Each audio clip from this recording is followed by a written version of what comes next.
Harlequin Audio is proud to bring you A Husband of Her Own by Brenda Novak, a Harlequin super romance novel performed by Amy McFadden.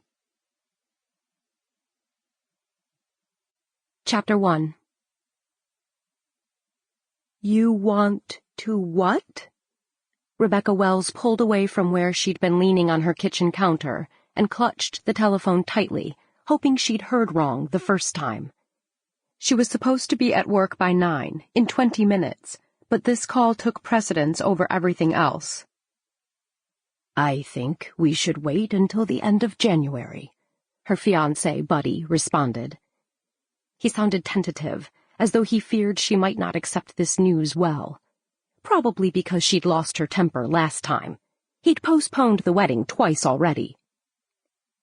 The end of January is almost 4 months away, Buddy, she said, and was immediately proud of how calmly she'd spoken. Too bad Delaney had gotten married and wasn't living with her anymore. Rebecca felt certain her best friend would have applauded her efforts. That's not so long, babe. What are another few months? It won't change anything in the long run, right? Change anything? It would change everything. Rebecca had been counting the days until she could leave her small hometown behind. She wanted to move to Nebraska with Buddy, so Mrs. Whipple couldn't pass her on the street, shake her head, and mumble, "Poor Mayor Wells. Who would have thought he'd get stuck with such a daughter?"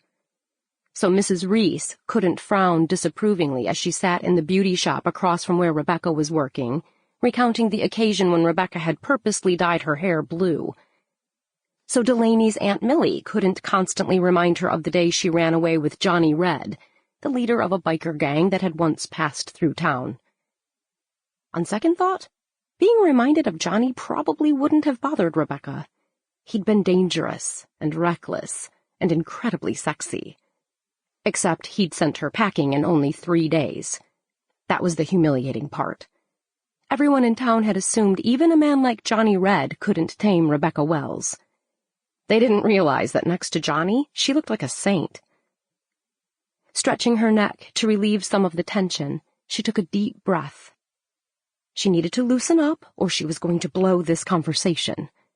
The last time she'd let Buddy feel the full force of her disappointment, he hadn't called for almost a week.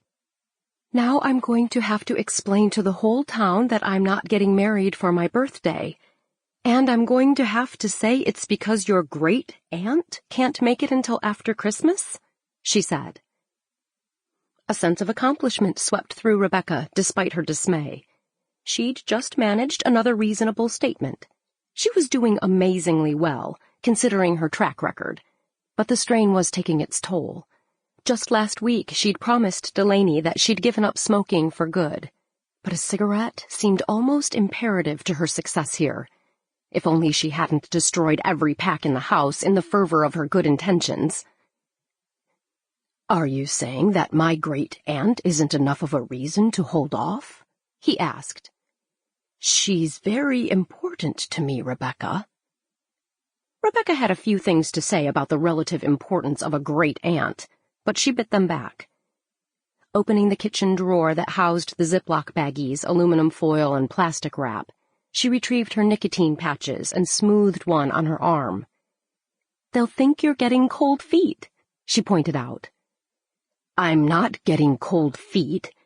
We met only 9 months ago, and we've seen each other in person, a handful of times?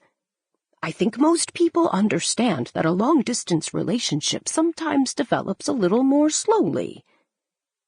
Except their relationship hadn't developed slowly. From almost the first moment they'd met on the internet last January, they'd been talking about getting married.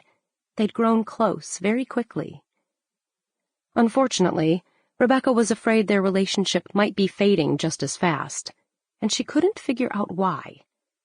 She knew she was a little temperamental, but it wasn't as though Buddy was likely to do any better. Only 5'6", he was at least 50 pounds overweight. He had blonde hair and kind blue eyes. Rebecca loved both his hair and his eyes. But his face showed traces of years-old acne, and he had a big nose. He certainly wasn't someone who would normally have Sample complete. Ready to continue?